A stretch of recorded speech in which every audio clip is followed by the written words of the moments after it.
Bonjour tout le monde, bienvenue à ce autre live avec aujourd'hui on a une autre personne, c'est pas Milou. Elle a enlevé ses comment t'appelles ça tes chouchous? Oui, c'est ça. J'ai pas mis mes choux aujourd'hui. Donc c'est pas Milou, c'est Mélanie qu'on a aujourd'hui avec moi pour discuter de la tristesse. Donc Laetitia Adam, je suis coach familiale, directrice fondatrice de Lily Rescousse. Vous pouvez me retrouver sur lrcoachingfamilial.ca et sur la page du réseau Nani Secours. Donc, aujourd'hui, Mélou, comment on aborde ça, la tristesse avec nos enfants? Ben, déjà, aujourd'hui, pour moi, de mon coin de pays, il pleut. Il fait pas beau. C'est comme, je te dirais, c'est comme un mort dimanche. Mort dimanche! Ah, mais c'est ça. Tu sais, déjà là, on sait plus trop quel jour de la semaine on est présentement. Là, Ah oui. on a un petit peu moins de points de repère qu'à l'habitude. Mais moi, je dirais qu'aujourd'hui, on est un mort dimanche. Puis, tu sais, des fois, les morts dimanches, là, oh, ben, c'est ça, il fait pas beau, puis on tourne en rond. Puis, tu sais, des fois, bon, c'est sûr qu'on parlait de la première rencontre qu'on a eue ensemble, on parlait de l'ennui, puis, tu sais, qui est en lien avec la tristesse. Mais quand même, l'ennui qui mène à la tristesse, puis des fois, on entretient des idées qui nous rendent tristes aussi, hein? Ben, tellement. Plus on dit à notre cerveau de ne pas faire quelque chose ou qu'on s'ennuie, on s'ennuie, on s'ennuie, ben notre corps, le cerveau finit par l'enregistrer puis il le vit. Ouais, il ressent véritablement. Puis, mais pour les enfants, en même temps, c'est d'accueillir, peu importe si l'idée, elle est, comme entre parenthèses, irréaliste, c'est pas un bon, OK, on entretient une idée qui nous rend triste, mais l'enfant, c'est peut-être d'aller chercher euh, quelle idée qui entretient pour se sentir dans la tristesse, mais en même temps, je dis ça, puis c'est pas. Moi, là, je te dis, Laetitia, c'est toi l'experte. Moi, je suis vraiment. Je parle, je discute, je suppose, j'amène des, des, des questionnements, si on peut dire, mais je Ouais. pense que l'idée, c'est d'ouvrir les discussions pour amener ça à la maison dans un cadre dans le cadre de chacun. Mais c'est sûr que pour la tristesse, ben, peut-être première des choses, ça serait de reconnaître la tristesse de l'autre. Moi, je pense que ce qui me fait du bien, par-dessus tout, quand je me sens triste, c'est de me faire consoler. C'est de me Ben faire consoler. oui. Ben, Ouais. ça, tu sais, de un, oui, tu disais accueillir, mais tu sais, c'est important de le verbaliser pour l'enfant, tout dépendamment de l'âge que a votre enfant aussi. Donc, tu Ouais. sais, entre 0 et 6 ans, c'est plus difficile pour eux. La gestion des émotions commence à se développer entre le 5 et 7. Mais avant ça, c'est vraiment de l'initiation. Donc, leur dire, ce que je vois, ce que je perçois, c'est tu as de l'air triste. Est-ce que ça se peut? Est-ce que c'est ça? Puis qu'est-ce qui te rend triste? Donc, les aider à démystifier un peu c'est quoi l'idée, comme tu disais, derrière ça. Puis les amener, on avait parlé du dessin, hein, mais ça, c'est une excellente idée aussi là, pour nos tout petits, d'utiliser le Oui. dessin pour aller comprendre qu'est-ce qui se passe dans leur petit corps. Là. Mais la première étape, c'est vraiment d'aller verbaliser pour eux. Petits et grands, là, souvent, des fois, on n'arrive pas à mettre des mots sur nos propres émotions, puis de se faire dire, est-ce que tu te sens triste? Est-ce que tu ressens de la colère, de l'ennui, peu importe les émotions, mais de se le faire verbaliser, des fois, on fait ben oui, c'est ça que je ressens, c'est comme ça que je le vis. Donc, des fois, ça aussi, ça peut faire le plus grand des biens. Là. Oui, oui. Puis des fois, peut-être que l'enfant, parce que moi, c'est sûr que quand je me sens triste, ça peut me faire du bien de me faire consoler, mais peut-être que l'enfant, il se sent triste, mais qu'il n'a pas envie d'être pris dans ses bras non plus, Mm -mm. d'être pris dans les bras d'un parent ou mais peut-être qu'une choubidoudou, ça peut aider. La petite choubidoudou quand on se sent triste et qu'on a besoin. Tu sais, je pense que c'est un appel à prendre soin de soi, hein? Oui. D'inviter l'enfant à qu'est-ce qui te ferait du bien? Qu'est-ce qui pourrait t'aider à te sentir mieux pour amener l'idée à l'enfant que son seul objectif, quand il se sent pas bien, que ce soit la tristesse ou d'autres émotions désagréables, d'ailleurs, c'est qu'est-ce qui te ferait du bien? Ouais. Comment tu peux t'aider à aller mieux? Comme ça, on amène la direction à je, j'ai envie d'aller mieux plutôt que je reste dans ma tristesse et je berce ma tristesse et là, on devient dans la mélancolie, la nostalgie. Et puis, plus ça va, plus on grandit, ben ça se peut, hein, tu sais, des fois, on a tendance à être... Moi c'est sûr que pendant la période des fêtes, les célébrations de Noël, avant Noël, j'ai toujours un moment où je me sens plus nostalgique, puis j'ai envie de pleurer des fois, puis je comprends pas pourquoi, je comprends pas pourquoi, c'est sûr que je peux, avec ma tête de grande fille, dire « Ah oui, parce que ma grand-maman est plus là, puis c'est plus comme avant. » tu sais, mais c'est quand même mon idée que j'entretiens de « c'est plus comme avant » qui fait que je me sens triste dans le temps des fêtes. Donc, mais ça se peut que ça soit correct qu'on ait besoin de le vivre et de le revisiter aussi. Tu sais, chasser c'est plus comme avant où on disait pleure pas et tout. Je pense qu'on est de plus en plus conscient à nos réflexes d'accueillir la tristesse pour ce qu'elle est, hein. Ben oui, puis je pense qu'il faut le faire aussi, là, de dire à l'enfant que c'est permis d'être triste et de pleurer, puis que ça peut te faire du bien. Puis après, qu'est-ce qu'on va faire? Tu vas pouvoir faire quoi un coup que cette tristesse-là va être sortie de ton corps? Comment tu vas l'utiliser pour faire quelque chose de positif? Donc, est-ce que justement, tu pourrais pas faire un dessin? Est-ce que tu pourrais pas faire une activité pour te faire du bien, pour vraiment tout libérer? Ce qui se passe à l'intérieur de toi. Moi, souvent, ce que je vais conseiller, c'est d'écrire vraiment sur une feuille plusieurs activités. Donc, d'avoir des activités en banque que l'enfant aime, que c'est lui qui va trouver, qu'on sait que ça va lui faire du bien. Donc, par exemple, si votre enfant a un doudou, un toutou, des activités qui le passionnent. Donc, tu sais, s'il fait du chant, s'il pratique d'un instrument de musique, de danser, des mouvements de karaté. Donc, de vraiment s'écrire plein d'idées qui vont permettre à l'enfant d'aller se ressourcer, d'aller se faire du bien, puis de pouvoir vivre cette émotion-là librement et sainement aussi, là. Oui, oui. Puis des fois, pendant les films, moi, j'observe que les moments où je me sens triste pendant un film parce qu'une scène me fait penser à quelque chose ça me rend triste. Moi, j'aime laisser aller les larmes, puis laisser couler les larmes, puis pas que je suis bien là-dedans, mais je suis correcte là-dedans, je l'accepte, puis je l'accueille, puis je laisse, j'ai besoin de le libérer. Et là, mon fils, il essaie de me changer, il essaie de me faire rire. Puis là, je suis là, non, chérie, s'il te plaît, laisse-moi vivre ma tristesse. Ouais. Il n'est pas bien, puis il veut faire comme abstraction. Puis je trouve ça mignon. Mais en même temps, je constate que lui, de ses réflexes, il n'est pas à l'aise avec le fait que maman se sent triste. Ça lui fait de la peine, il se sent impuissant, il ne sait pas quoi faire. Ouais. Puis encore aujourd'hui, je lui dis à chaque fois que je me sens triste devant un film, laisse-moi vivre mon moment de tristesse. Puis, c'est comme encore plus fort que lui. Mais c'est un processus, hein? Accepter que l'autre soit triste sans avoir à interférer, sans avoir à faire hey, oh, regarde, on va faire ça, tu vas voir, tu vas te sentir mieux.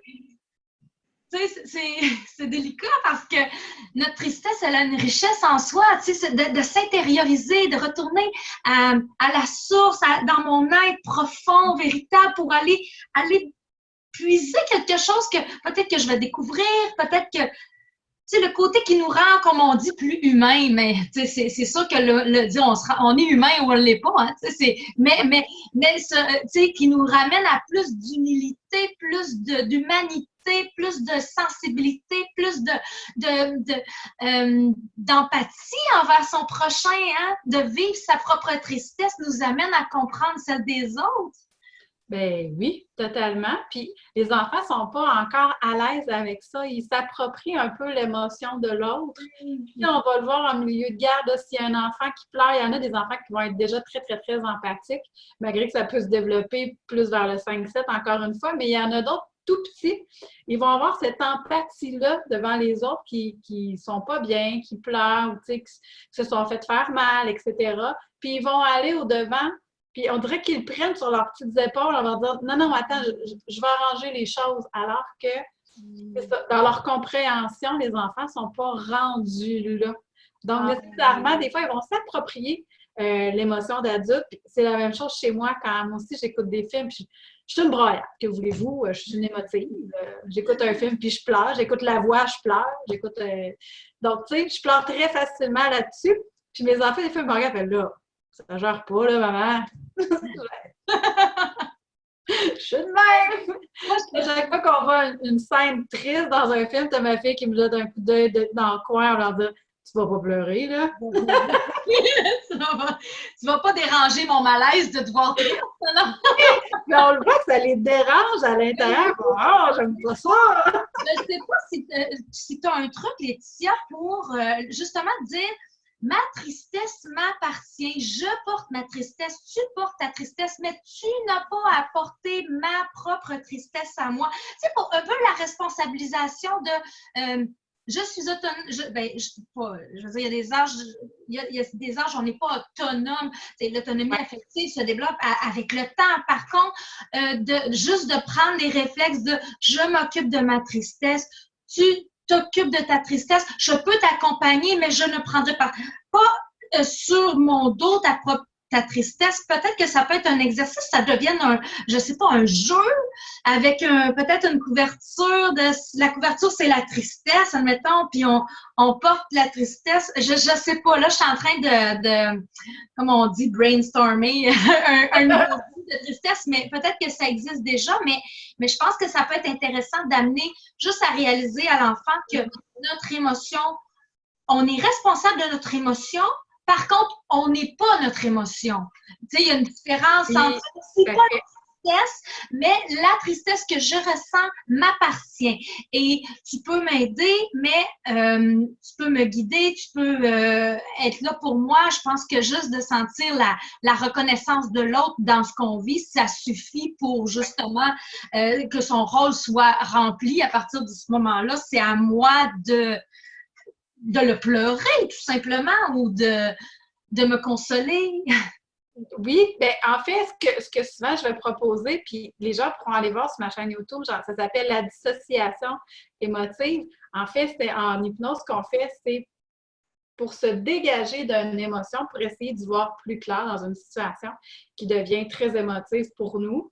Bien, puis je le fais avec les enfants, c'est de se dissocier de l'émotion. Donc, souvent, on va parler de l'émotion avec un pronom démonstratif. Donc, tu sais, c'est la colère et non pas ta colère. Voilà. Donc, tu sais, on peut la mettre dans ta main, à quoi elle ressemble. Donc, tu sais, la colère, bien, la mienne, elle peut être différente. Donc, tu sais, on va s'amuser à se dissocier de l'émotion. On dira, OK, on va la prendre, cette tristesse-là. On va la mettre ici dans le creux de ta main. OK? Puis elle pourrait ressembler à quoi? Donc, la forme, la couleur, etc. Elle vient d'où? Pourquoi elle est là? C'est quoi l'utilité à ce qu'elle soit là présentement, la tristesse? Puis, on peut faire la même chose avec la tristesse que nous, on peut vivre parfois, exemple, quand on écoute un film. Ça va permettre à l'enfant de comprendre qu'il y a plusieurs sortes de tristesse, qu'il peut avoir la tristesse qui vient de sa propre émotion à lui, mais la nôtre aussi, puis qu'elle est différente. Le faire en image aussi, donc de dessiner, exemple, la tristesse que l'on peut vivre lorsqu'on écoute un film, puis la tristesse que l'on peut vivre quand je dois aller chez papa ou je dois aller chez maman, famille séparée, par exemple, ou la tristesse de jouer avec un ami plutôt qu'avec un autre. Donc, à quoi ça va ressembler?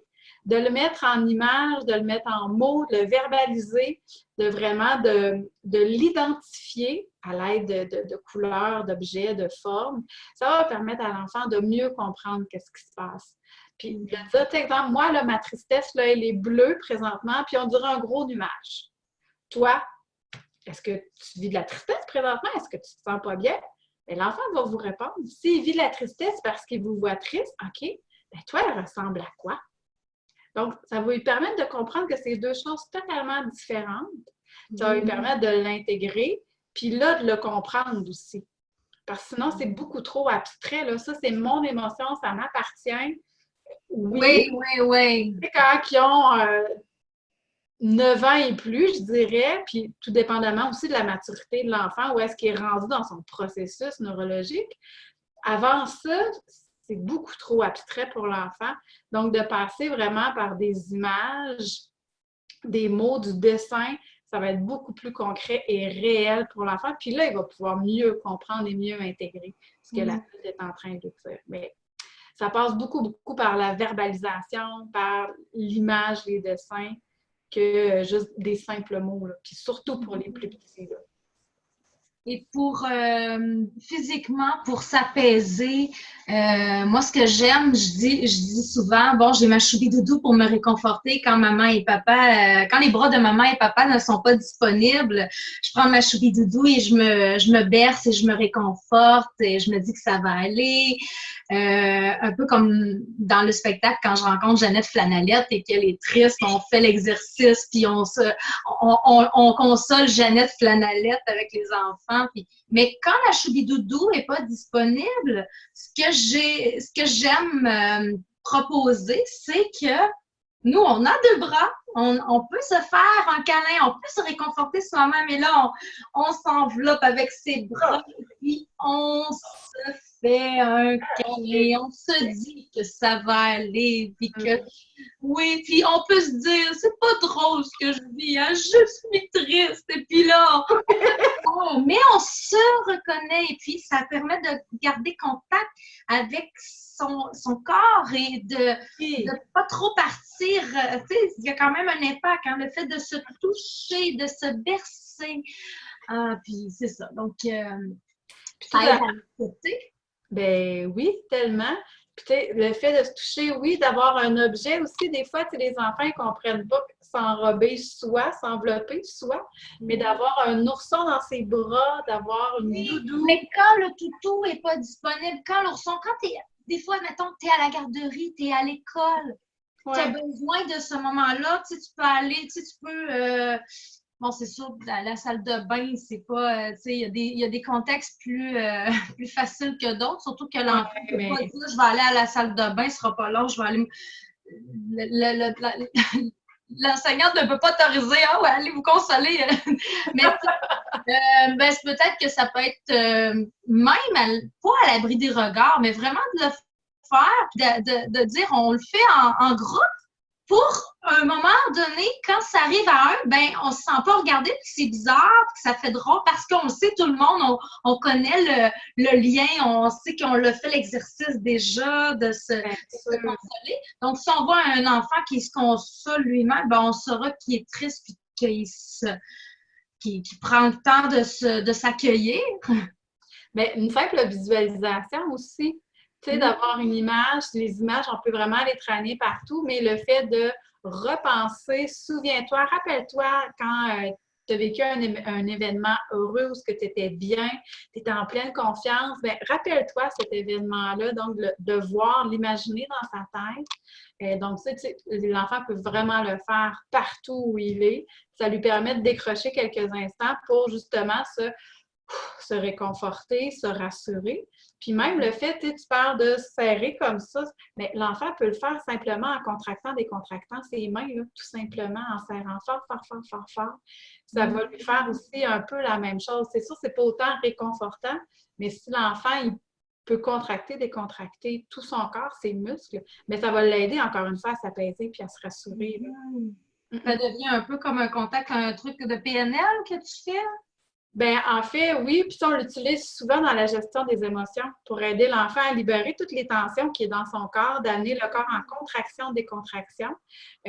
Souvent, on va le faire qui part du bout des orteils jusqu'au bout des cheveux. Mais là, si on est à l'école, ce que j'enseigne souvent, c'est prends soit 2 crayons surligneurs comme ça, puis on serre fort, fort, fort, fort, fort, ou tu joins tes mains ensemble, tu serres fort, fort, fort, fort, fort, de se lever, tu sais, les fesses en poussant sur nos bras, sur notre chaise. Ça amène des contractions, décontractions du corps qui permettent vraiment un relâchement, un apaisement. Et bien, ça permet de se rassurer puis de prendre une bonne inspiration puis de dire OK, ça va bien aller.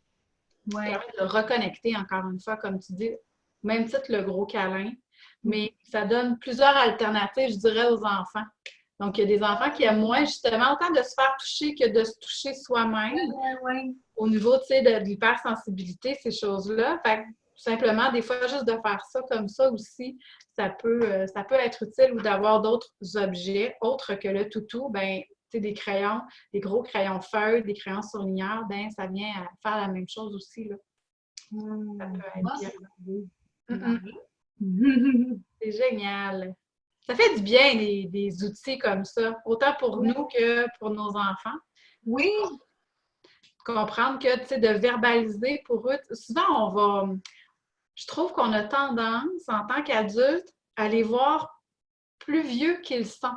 Oui. Peut-être des fois leur langage ou leur grande maturité, mais on se rappelle, il faut se rappeler que dans leur cerveau, la maturité neurologique, ça prend beaucoup de temps à se développer. Donc, même s'ils ont des beaux grands mots, des belles grandes phrases, bien, le côté émotionnel, c'est long à se développer. Ça prend du temps, ça prend de la pratique, puis ça prend beaucoup, beaucoup de soutien de la part de l'adulte pour l'aider à naviguer à l'intérieur de tout ça. Puis, peu importe les âges, à un moment donné, vers le 9-12, ben, c'est le mélange des hormones qui embarque. Donc, on a un débalancement hormonal qui fait en sorte que l'enfant devient encore tout chamboulé. Donc, de prendre vraiment le temps avec eux, de s'asseoir, de faire des dessins, de vraiment de verbaliser, puis de mettre en mots puis en images. Les fameuses émotions, ben, je pense que c'est vraiment un atout à avoir dans sa poche. Là. Ça, c'est certain. On n'en parlera jamais assez des émotions. Non, vraiment. C'est complexe, là. C'est vrai que c'est complexe. Oui, c'est complexe. Puis ça nous prend des outils, puis des adapter nos outils à chacun de nos enfants selon leur passion, leur intérêt. C'est pas nécessairement nos outils qui vont fonctionner, donc les amener à réfléchir, les amener à comprendre, ben moi, qu'est-ce qui me ferait du bien et non pas toujours leur souffler les réponses pour que ça fonctionne vraiment par eux-mêmes. Donc, hey, oui, ça, c'est vrai que j'aimerais vraiment ça me ferait vraiment du bien. Ça, c'est important aussi, je pense. Ça les aide aussi à avoir le réflexe de rester connectés à leur ressenti, à être connectés à leur on est pour soi, chacun la meilleure personne pour pouvoir s'aider, pour pouvoir se reconnaître. Des fois, on dit, on pense qu'on manque de l'amour de l'extérieur, même en tant qu'adulte, de l'amour de l'extérieur de nous, mais c'est quel amour je m'accorde pour moi-même, quelle reconnaissance, reconnais-toi toi-même, le aime-toi, reconnais-toi. Puis pas pour être individualiste, au contraire, juste pour dire, ben, il est là mon pouvoir de guérison, il est là mon pouvoir en tant qu'humain. C'est pas d'avoir besoin puis de se positionner en victime ou tu sais, justement là, puis de tourner dans cette roue infernale là, en tout cas, à un moment donné, je vais aider quelqu'un parce que je veux me rendre utile, mais à un moment donné, j'ai besoin d'aide parce que sinon, c'est trop pouvoir. On a chacun notre pouvoir. De découvrir puis de le mettre en application aussi. Oui. Connaître, puis essai, apprentissage. Tiens, ça, c'est-tu. Mais ça m'aide moins un peu, mais OK, on va essayer d'autres choses. Oui, ben oui, essai-erreur. Puis on fait des belles découvertes là, quand on se trompe, c'est certain. Et on apprend à se positionner autrement, on apprend à se réconforter autrement que cette technique-là, finalement, c'était peut-être pas la meilleure solution, mais j'en ai développé d'autres. Donc, une journée à la fois, puis c'est vrai qu'on est... Puis ils disent, quand on fait des cours en petite enfance, que l'enfant est le premier agent de son développement, bien, on commence par l'enfant, mais l'adulte aussi, là, c'est lui le premier qui a les pouvoirs de se faire du bien, de trouver des solutions, puis de pouvoir faire autrement. Bien, l'adulte va accompagner l'enfant aussi à l'intérieur de ça, mais c'est de pouvoir lui offrir toutes ces diversités-là, ces solutions-là, ces différentes situations qu'il va vivre avec différentes émotions, puis le guider à l'intérieur de ça, puis de l'amener à faire des prises de conscience, à réaliser ce qui se passe. Comme par rapport à la tristesse, souvent, il y a c'est dommage ce qu'il m'arrive. C'est ce qui cause un peu en partie la tristesse. Si on peut donner qu'est-ce que tu trouves dommage? Qu'est-ce que tu trouves de. Je sais pas, je dis, ben là, je pense à ça, là, ça vient de monter, mais tu sais, c'est souvent quand on trouve ça, c'est désolant. Parce que, tu sais, la colère, c'est pas la même chose. La colère, il y a plus de désir non comblé, c'est injuste, ça devrait pas être comme ça, mais on n'a pas le même discours intérieur. Donc là c'est dommage, ça devrait être autrement. Mais là, comment on peut amener pas quand l'enfant est dans la tristesse et ressent le besoin de pleurer, là, c'est le temps de pleurer. Il y a des moments où c'est pas le temps de verbaliser non plus. Là. Il y a des étapes, il y a des processus là-dedans. Là. Mais mettons, bon, OK, on a pleuré, on s'est consolé et tout, puis on peut mettre un peu de temps aussi, puis revenir dans un autre contexte, de dire, oh, regarde, ça, je trouve ça dommage, mais regarde, je vais trouver quelque chose qui va être plus avantageux. Ah, finalement, vois-tu, ce qui s'est avéré dommage devient une belle opportunité pour amener l'enfant à se développer des réflexes de ouais, c'est vrai que je trouve ça dommage, mais il y a place à autre chose pour s'ouvrir l'éventail de pensées, d'idées pour interpréter les choses d'une façon plus aidante pour se ramener dans la joie, dans la paix, dans le calme. Oui, d'abord, tu sais, c'est mise ces rétroactions-là après que l'événement soit passé. Puis, tu sais, on parlait d'outils tantôt, mais le simple fait quand justement on écoute un film ou qu'on fait un jeu, de faire ces mises en situation-là pour développer déjà des stratégies avec l'enfant que l'enfant va pouvoir réutiliser lorsque la prochaine fois, bien, tu vas te sentir triste. Donc, qu'est-ce que tu vas pouvoir mettre en application? Qu'est-ce que tu vas pouvoir faire? Donc, tu sais, les jeux du miroir, écouter dans les émissions, de prendre les situations X, toi, tu aurais fait quoi? Toi, tu t'aurais senti comment? Puis qu'est-ce que tu penses qu'elle aurait pu faire? Ça, c'est bien aussi là, avec nos cocos. Puis justement, d'avoir une rétroaction après que l'événement soit passé pour voir qu'est-ce qu'il en retire de tout ça, qu'est-ce qu'il a appris à l'intérieur de ça, que c'est pas juste négatif ou désagréable, la tristesse, au contraire. Des fois, ça nous fait vraiment beaucoup de bien, puis ça nous permet de fermer une porte, d'en ouvrir un autre, quelque chose de positif et d'agréable. Absolument. Ah, encore une fois, c'était très intéressant, hein? Intéressant avec toi, ma belle Lily. Ah, toi aussi. C'est super agréable. C'est le fun. Ça fait du bien, autant pour les parents, je pense, que pour les enfants aussi, qui en ressortent avec ces outils-là que leurs parents vont pouvoir remettre en place à la maison. Oui. J'aime les discussions, hein. Tu sais, les discussions qui amènent à d'autres discussions. Oui. Puis là, oui, vas-y, excuse-moi. Non, c'est pas grave. Tu avais la chanson, hein, la tristesse que tu as écrite? Oui, j'ai une chanson. Oui, c'est vrai, j'ai la chanson La tristesse. En fait, elle est disponible seulement sur iTunes, cette chanson-là, présentement. Oui, si les gens peuvent aller là. Oui. Et nous, la tristesse? Oui. Ça aide beaucoup. Je me suis mis à la place de l'enfant c'est pas lui qui console le parent, mais je l'ai placé dans la position que l'enfant dit aux parents.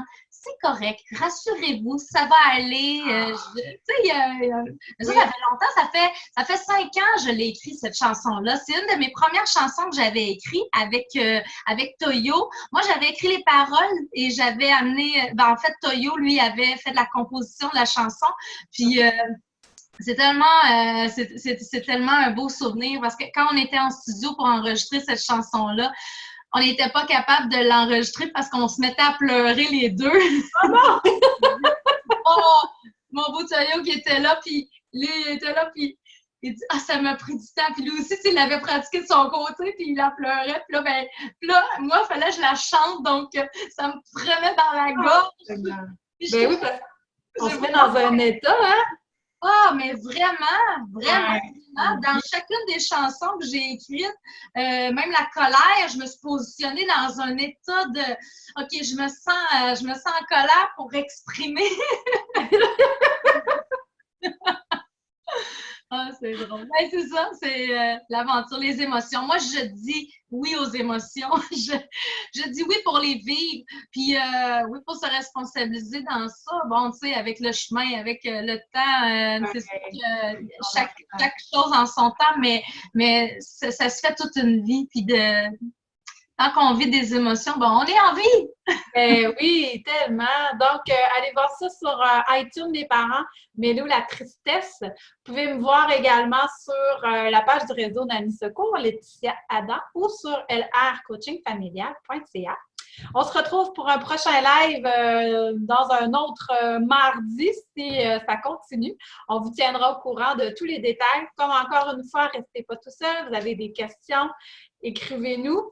Si vous avez envie de nous envoyer des photos de votre enfant qui est triste, de votre plus belle tristesse, envoyez-les-nous. On est toujours très curieuse de les voir.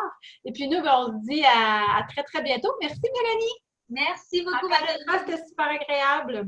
Oui. Bisous tout le monde. Bisous. Bye.